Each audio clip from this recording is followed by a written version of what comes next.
Fala, meu aluno, bom dia, boa tarde, boa noite, boa madrugada, amigão! Então, nesta videoaula, a gente vai começar a falar sobre a tal da função composta.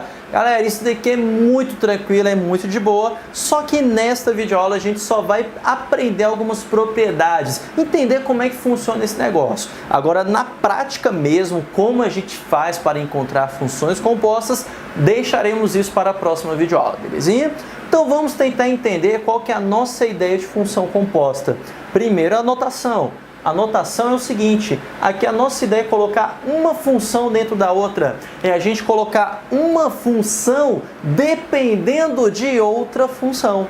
E quando a gente faz isso, chegamos nessa tal função composta que aparece pra gente. É como se fosse o seguinte, vamos dizer que a velocidade depende da distância. Mas aí a função distância depende do tempo.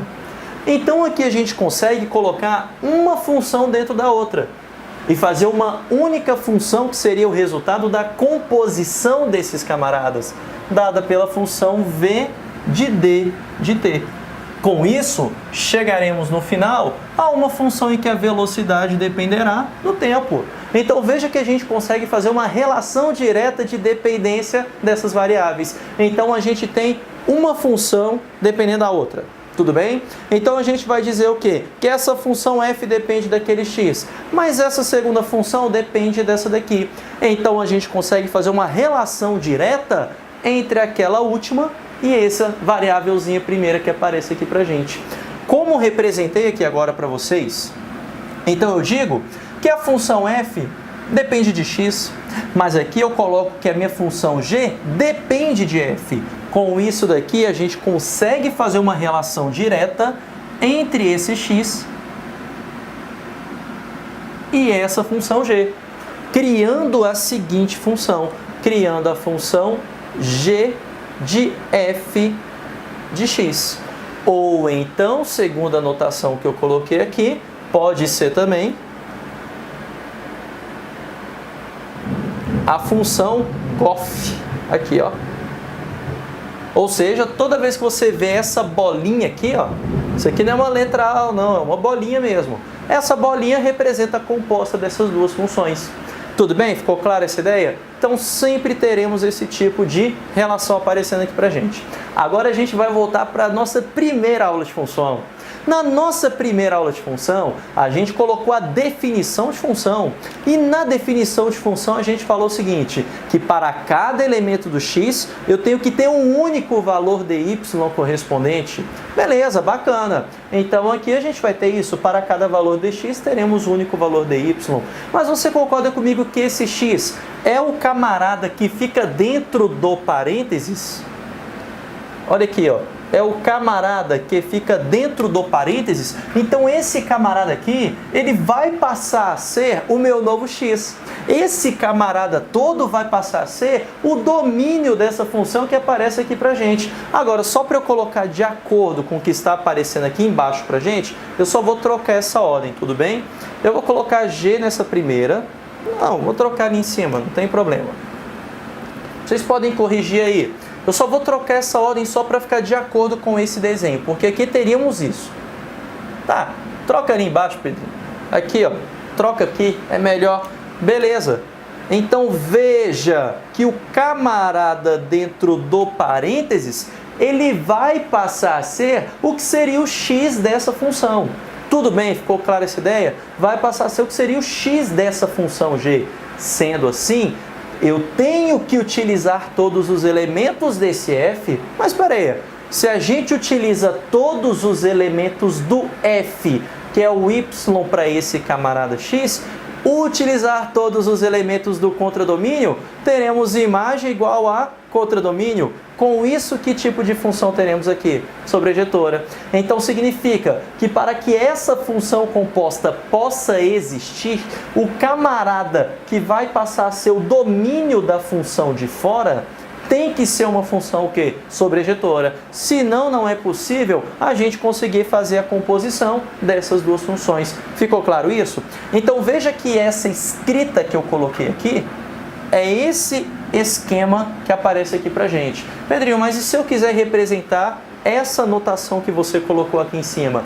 Perceba que agora o G passa a ser o domínio.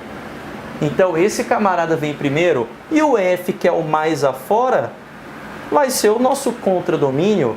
Mesma ideia. O camarada que está aqui dentro, o que você jogar aqui dentro, obrigatoriamente ele vai ser o nosso novo domínio, o nosso novo x dessa função f. E esse camarada sendo x dessa função f, obrigatoriamente você tem que utilizar todo mundo. Então, se você tem que utilizar todo mundo do g, obrigatoriamente a g tem que ser uma função sobrejetora. Então, o que você tem que levar para isso que eu acabei de escrever aqui para vocês? Sempre a função que fica aqui dentro, sempre a função que fica aqui dentro deve ser o quê? Sobrejetora. Ficou clara essa ideia? Beleza isso? Então, sempre a função que fica aqui dentro deve ser sobrejetora. Só voltando aqui à posição inicial, temos aqui F e temos aqui G. Agora, eu vou fazer o seguinte, eu prefiro fazer isso. Troca a ordem aí no seu caderno, que é para que você não se confunda na hora que você estiver estudando. Acho melhor. Troca a ordem no seu caderno só para você não se confundir, para esse camarada já ficar de acordo também com esse desenho que eu coloquei para vocês. Aqui é a mesma coisa. Vou trocar essa ordem aqui. Então, sempre a mais afora, ela que vai ser a nova Y. E a que vai ficar do lado de dentro é que vai passar a ser esse novo X para essa função que aparece aqui para a gente. Ficou clara essa ideia? Mesma coisa o que aparece aqui para a gente. Pronto. Agora ficou melhor, ficou mais estruturado aqui pra gente. De boa? Então, sempre a função de dentro, a que vem depois, obrigatoriamente ela deve ser o quê? Sobrejetora. De boa? Ficou claro isso? Massa. Agora a gente tem algumas propriedades em relação a essa função sobrejetora. Primeira delas, a primeira é que, em geral, amigão, português, em geral, significa sempre? Não, significa, em geral, significa que é comum, que se você trocar a ordem dessas funções, o resultado vai ser o quê? Diferente. Ou seja, se você calcular f de g de x, em geral, não estou falando que é sempre, é diferente de g de f de x. Troca essa ordem dessas funções, a ideia de colocar uma dentro da outra, se você trocar essa ordem, em geral é diferente. Pedrinho, pode acontecer de ser igual? Poder? Pode, mas não obrigatoriamente. Tudo bem? Agora aqui, outra propriedade importante é a associatividade. Ou seja, a gente pode aplicar aqui a propriedade associativa. E o que a propriedade associativa diz pra gente? Que independente se eu faço a composta das duas últimas ou das duas primeiras, o resultado final é exatamente o mesmo. Ou seja, você pode começar pelas duas últimas ou pelas duas primeiras funções que aparecem aqui para você. O resultado final sempre será o mesmo. Mas você vai perceber que dentro dos exercícios é muito mais interessante a gente começar mais adentro e depois a gente ir para as mais afora. Tudo bem? Veremos isso em exercícios práticos. Agora, terceira e última propriedade aqui para a gente. Se a função f e g for sobrejetora, a composta também será sobrejetora. Na verdade, a gente consegue estender isso daqui, amigão, para toda a classificação de função. Ou seja, ela pode ser sobrejetora, ela pode ser injetora e também pode ser bijetora. Independente se ela é bi ou sobrejetora, o resultado final também vai ser bi sobrejetora. Tudo bem? Então, se as duas funções que você está trabalhando, ambas são sobrejetoras, resultado também vai ser. Ambas são injetoras, resultado também vai ser. Ambas são bijetoras, resultado também vai ser. Pedrinho, mas e se, por exemplo, a F for bijetora e a G for sobrejetora? Então, o que a gente pode falar sobre isso? Bem, aí a gente só pode falar que no final ela vai ser sobre-ejetor. É a única coisa que a gente pode garantir. Tranquilo? Então, o que você colocar aqui de entrada é o mesmo resultado que você vai ter de saída. Dependendo de alguns concursos militares, ele acaba cobrando esse tipo de relação aqui de você e acaba sendo importante algum tipo de questão. Assim como essa daqui.